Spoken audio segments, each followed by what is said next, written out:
todo bien. ¿Cuándo fue? Porque mira, ahí veis que lo he titulado esta predicación aposta de esa manera, ¿no? Un cambio necesario para mejor.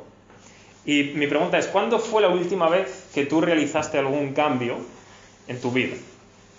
Puede ir desde algo muy profundo en tu existencia, ¿verdad? O que comprendiste algo profundamente, tuviste una iluminación, por así decirlo. O algo simple, algo sencillo, como cambiar el color de la pared.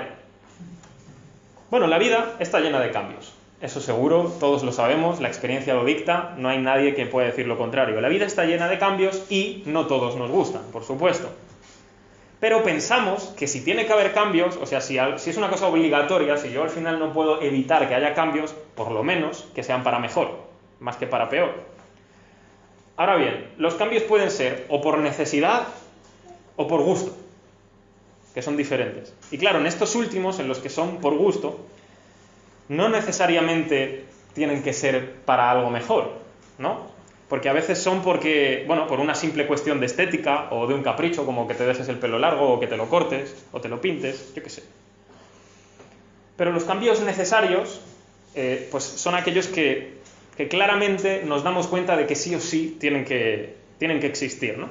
A veces, por ejemplo, nos damos cuenta de que no estamos haciendo bien algo en nuestra vida, delante del Señor, me refiero, que estamos caminando quizás en algún pecado en concreto que no queremos abandonar y entonces sabemos que tenemos que hacer un cambio para mejor en ese sentido, porque la palabra de Dios nos muestra que no está bien, que no es lo que nos hace bien a nosotros realmente, ni tampoco le agrada a Dios, ¿no?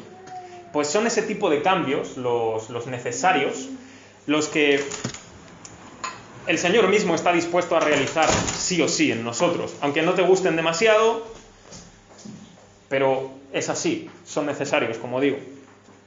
De hecho, seguramente tú tengas la experiencia de muchas cosas que Dios ha cambiado en tu vida que al principio no te gustó.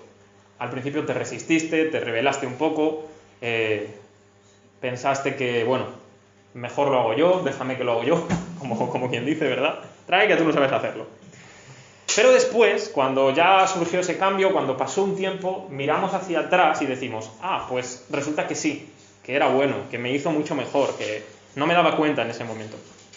Así que hoy, habiendo leído este texto, lo que quiero es que nos adentremos de alguna manera en un cambio que Dios tuvo que hacer, que era necesario y que era para mejor, y que nos afecta a nosotros después de tantos siglos, aunque todo esto que acabamos de leer suena a, pues muy bien, pero nos afecta a nosotros en pleno siglo XXI, y eso es lo que quiero que veamos en esta mañana para entender cómo un texto como este, que parece que fue escrito para unos que vivían en el siglo I, está escrito para nosotros hoy, en pleno 2021.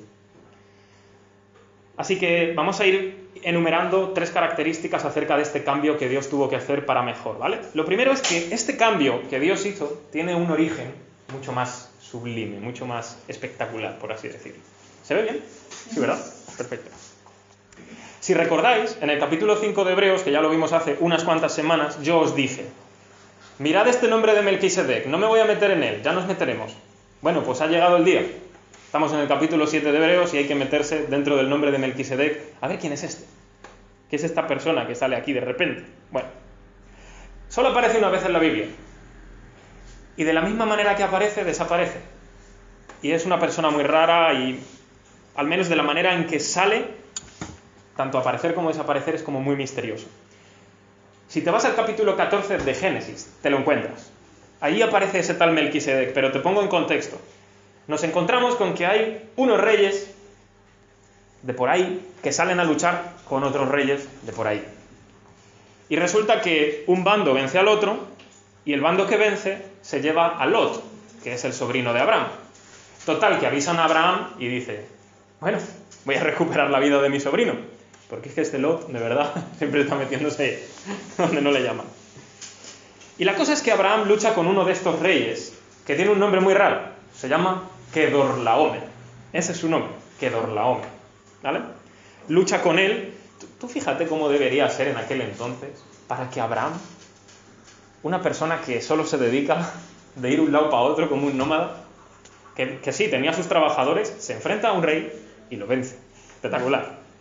La cosa es que vence a este Kedorlaomer y recupera la vida de su sobrino Lot.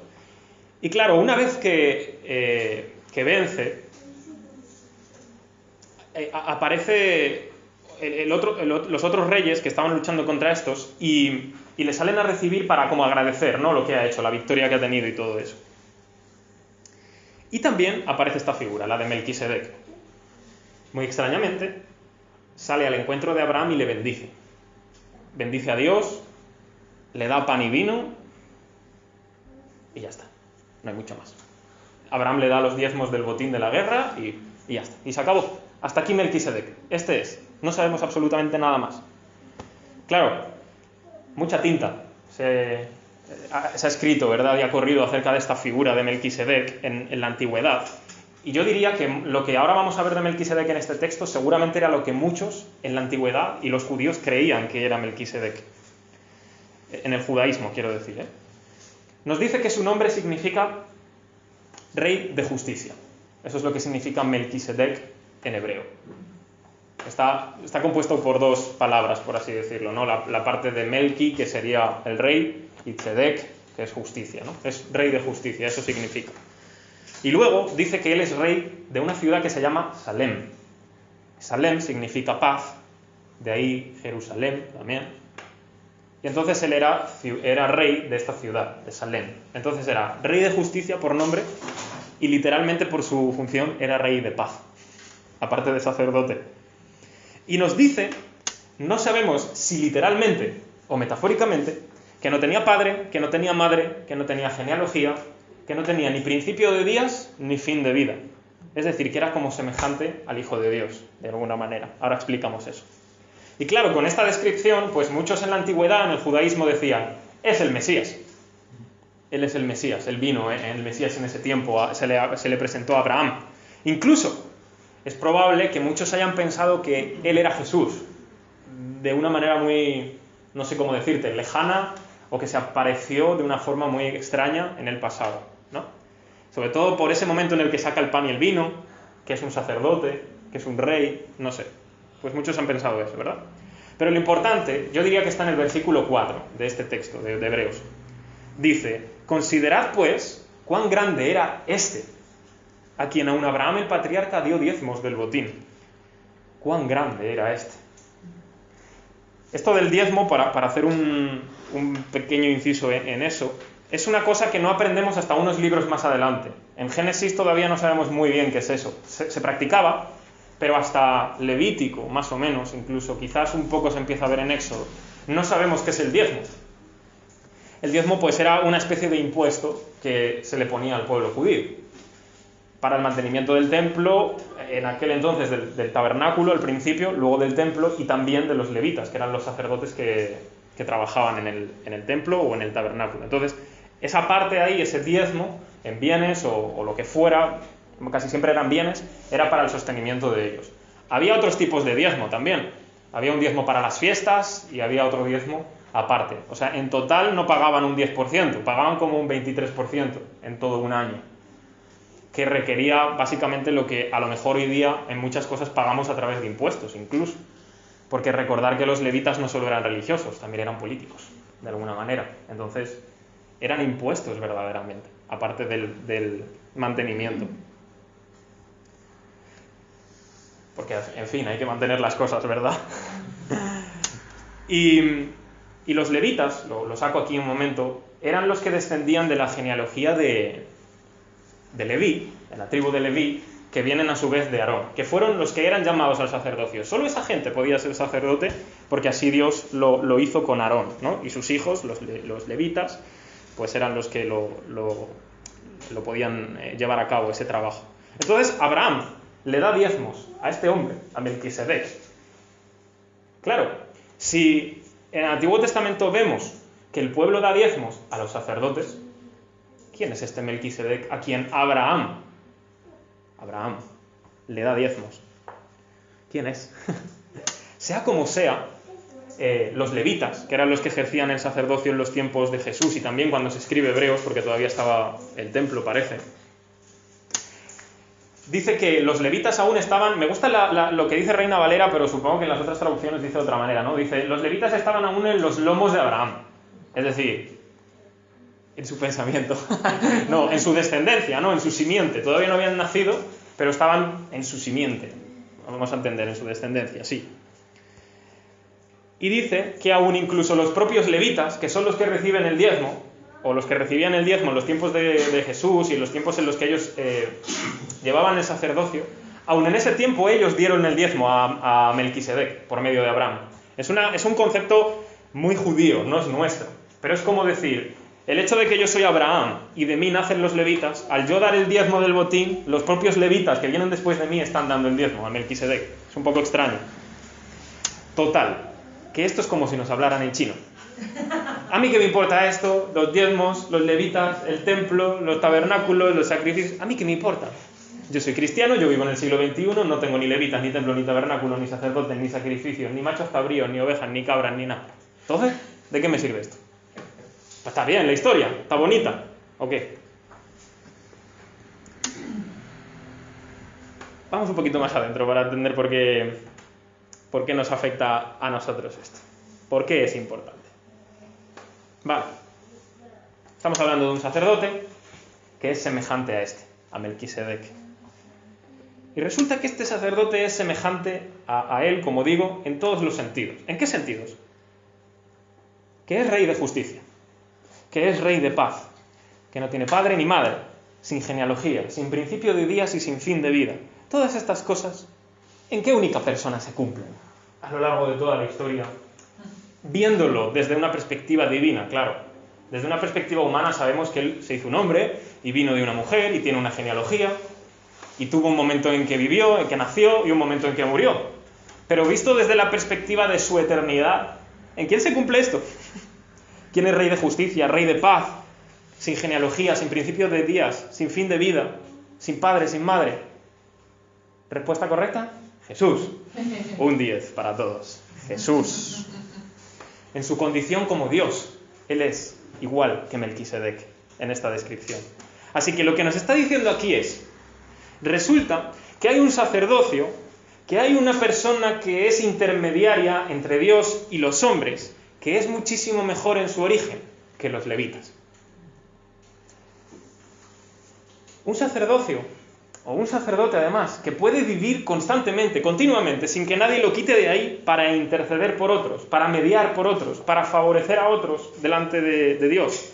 Y eso es una cosa que solo le pertenece a Jesús. Entonces, esto es lo primero que vemos, que el origen de este cambio que Dios hizo es mucho mejor, porque es Jesús.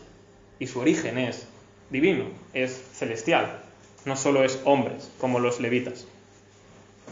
Pero quedaos con el tema todavía, quedaos con el tema de los levitas y todo eso, porque vamos un poquito más adelante.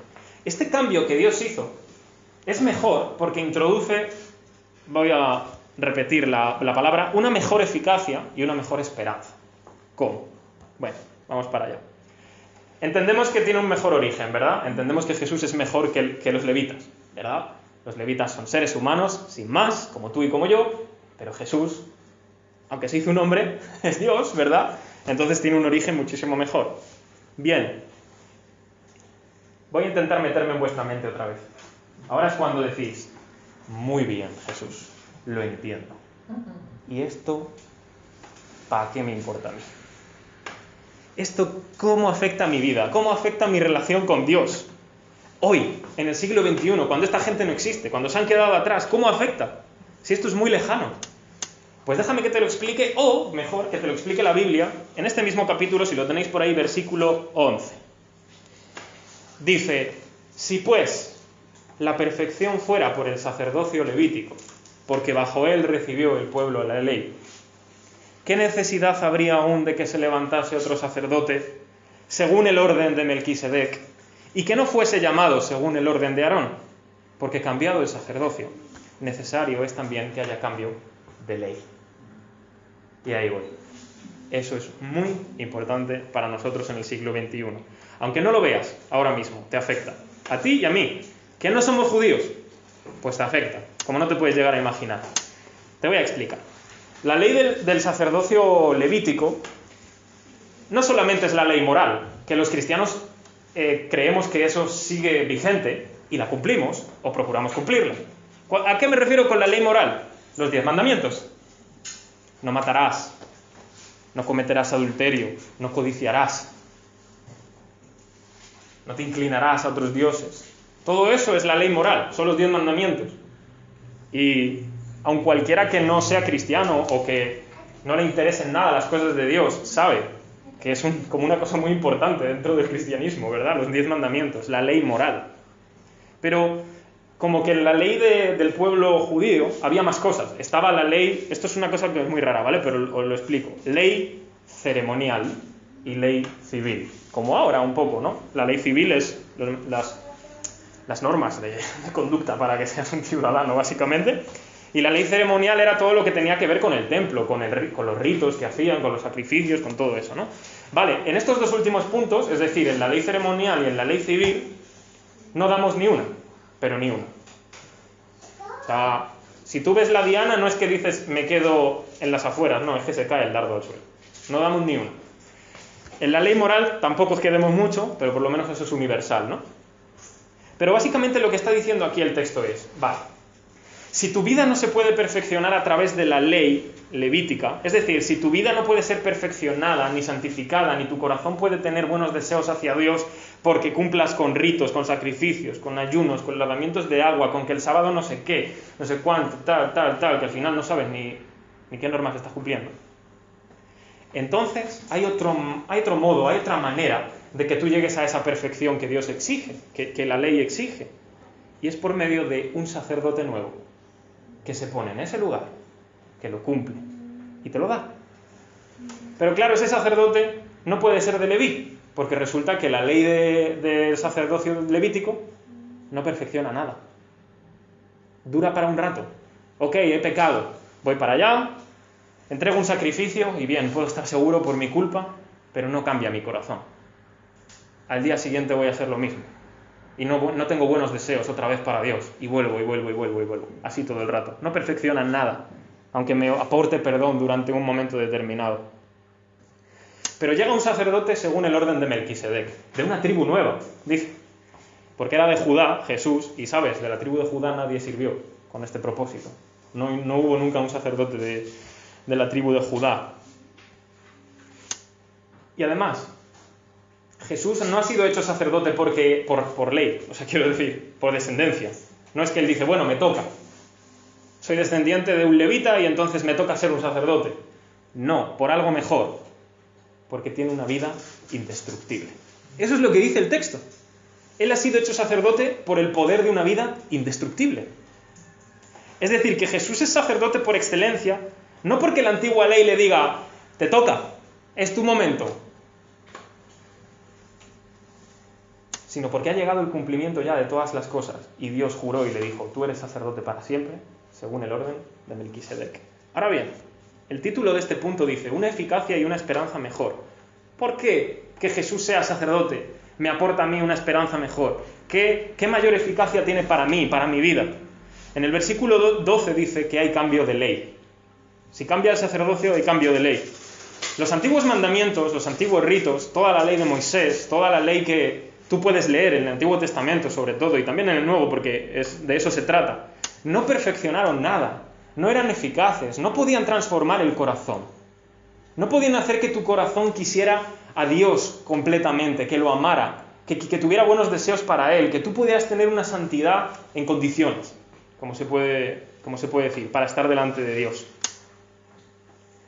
No podían salvar nuestras vidas todos esos mandamientos y todas esas obras. No nos podían dar la esperanza de estar con Dios eternamente. Vamos a explicar ahora un poquito más qué es esto en el tercer punto, pero antes quiero terminar diciendo una cosa en este punto. Si los levitas eran hechos sacerdotes por descendencia, Jesús lo es por algo mayor, porque Dios lo juró, simplemente. Juró el Señor y dijo, tú eres sacerdote para siempre, según el orden de Melquisedec. Por eso, cuando vimos el capítulo 5 anteriormente, dije, y lo vuelvo a repetir, no necesitamos ningún sacerdote entre Dios y nosotros, humano. No necesitamos a nadie que se ponga delante de Dios y de mí para yo tener una relación con Dios. No existe, no hay ser humano sobre la tierra que tenga esa capacidad, que tenga ese poder o que tenga esa potestad. No lo hay. Solo Jesús. Porque solo Él es capaz de obtener para Dios lo que es de Dios y para mí lo que Él quiere darme. Solo Él. Por tanto, no hay nadie sobre la faz de la tierra que te pueda decir, sí, yo ahora te perdono y te vas para el cielo, o no te perdono, te vas para el infierno. No existe. No hay ningún ser humano que pueda hacer eso. Solo Jesús está en ese lugar. Y menos mal. Porque Él es justo para eso. Él es muy santo para eso. Nadie se puede colocar como el árbitro entre Dios y los demás. Nadie. Ni un sacerdote, ni un pastor, ni nadie. Nadie es el árbitro entre Dios y los hombres. Solo Jesús. Así que Jesús hace eficaz que podamos ser perfectos en el sentido de la santidad y que nos da la esperanza de poder acercarnos a Dios. Porque antes nuestras vidas no se podían acercar a Dios, no podían ser perfectas, no podían ser santas. Estaban manchadas de la culpa, del pecado. Pero llega Jesús y dice, fuera. No hay pecado. Lo perdono, lo limpio a través de mi muerte, de mi sacrificio. Nuestras vidas antes, de acá para allá. Ahora por aquí, ahora por allí, ahora no sé qué, ahora no sé cuánto. No, ahora en Jesús puedes volver a estar bien delante de Dios y no solo eso. Tienes el poder, de alguna manera, por el Espíritu Santo, de sobreponerte a esas tentaciones, de sobreponerte a ese pecado. Ahora hay unos deseos nuevos en el corazón. Hay deseos de querer agradar a nuestro Padre, de no querer cometer los mismos errores, los mismos fracasos, el mismo pecado, porque hemos sido librados por un lado de la culpa y por otro lado hemos sido llenados de un poder y de un corazón nuevo, capaz de desear lo mejor, lo que Dios quiere para nosotros. Eso no lo podía hacer la ley. La ley solo decía, no hagas esto, y tú, quiero hacerlo. Y lo hacías. No hagas esto. Y es que eso pasa en el corazón humano, ¿verdad? ¿Te dicen que no? Pues sí. Desde el Edén. Puedes comer de todo, de todos los árboles del huerto puedes comer, pero no puedes comer de ese. ¿A dónde van? A ese. También recuerdo un gran ejemplo que todos conocemos de la ley seca, ¿no? Cuando se prohibió todo el tema del alcohol y demás.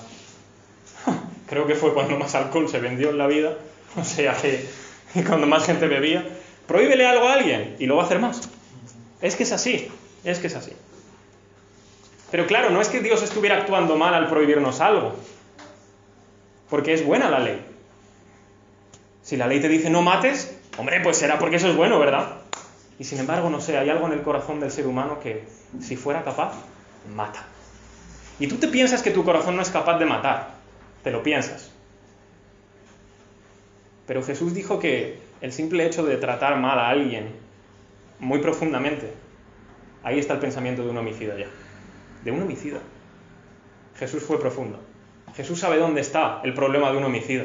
No está en el acto de matar, está en el corazón.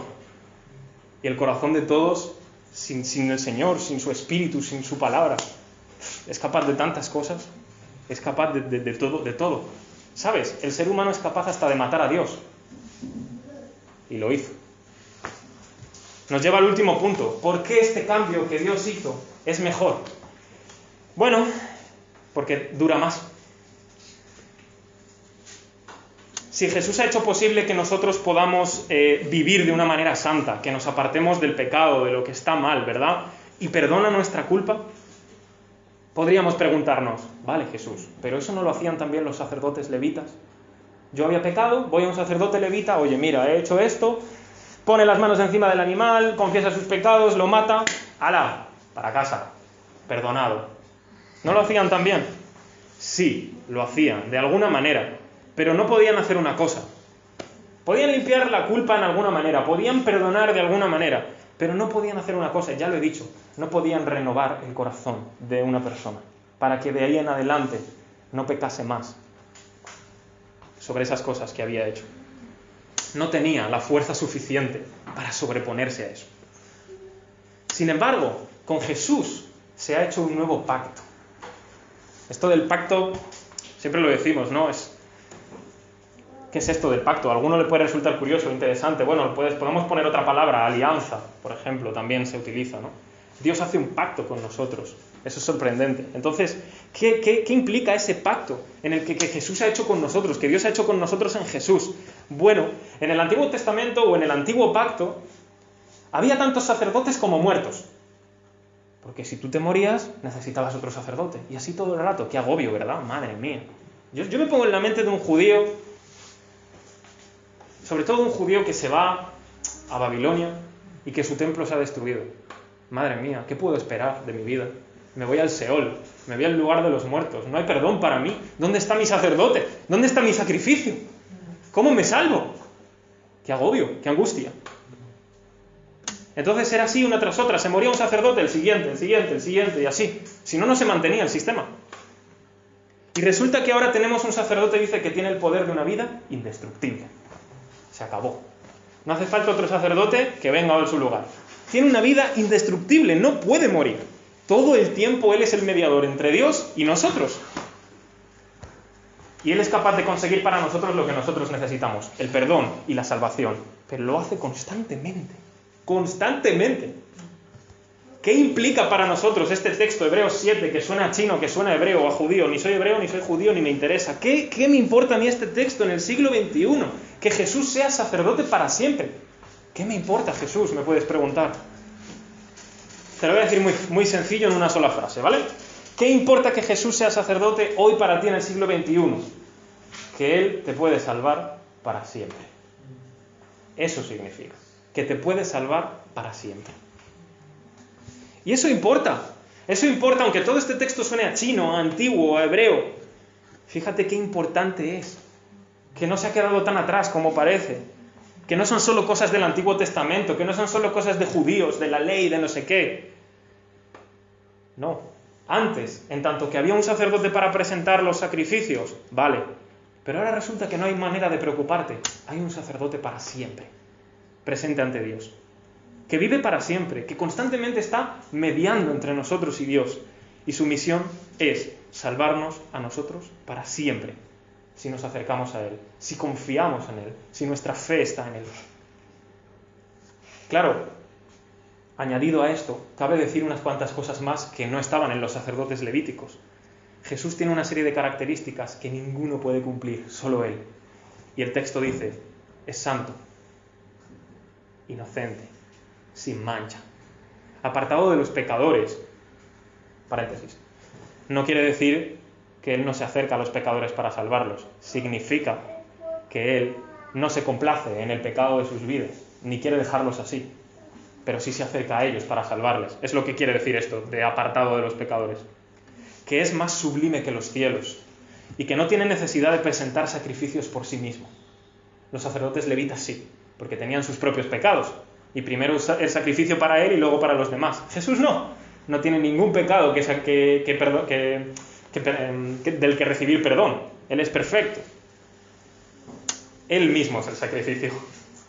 Y además un sacrificio que no tiene que estar presentando una y otra vez, como hacían los sacerdotes levitas, sino que una vez y para siempre fue suficiente.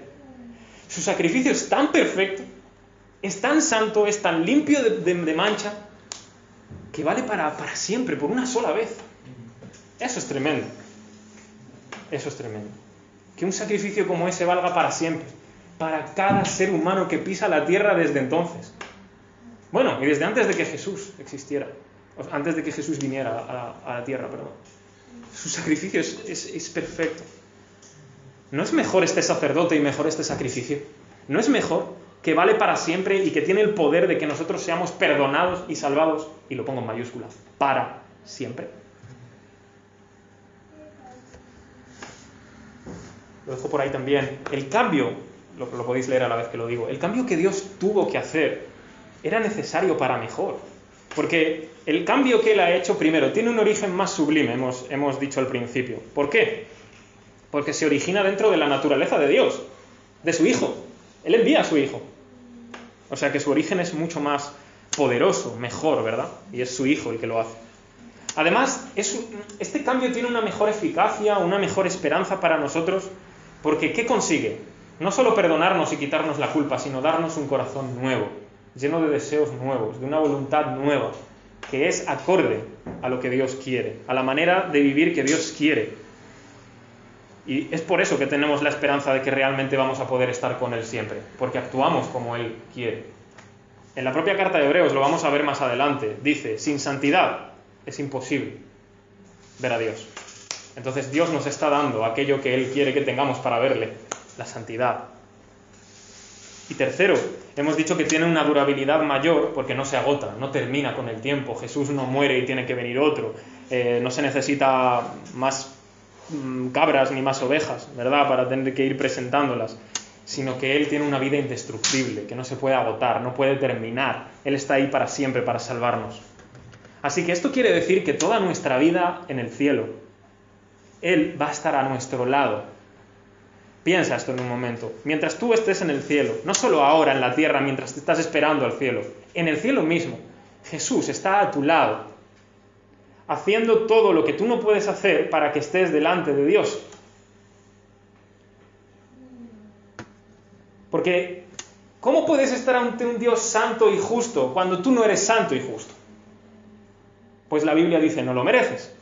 Sin embargo, Dios dice, quiero que estés. Y hace todo lo posible para que yo esté con Él. Eso es lo que Jesús está haciendo todo el rato en el cielo. Y lo estaremos. Estaremos como hombres y como mujeres limpios, con un corazón limpio. Solo los limpios de corazón verán a Dios, pues Jesús limpia nuestro corazón. Lo está haciendo ahora. Y lo va a hacer de una manera al final de todo que no te lo imaginas. Un corazón lleno de tantos buenos deseos de su voluntad.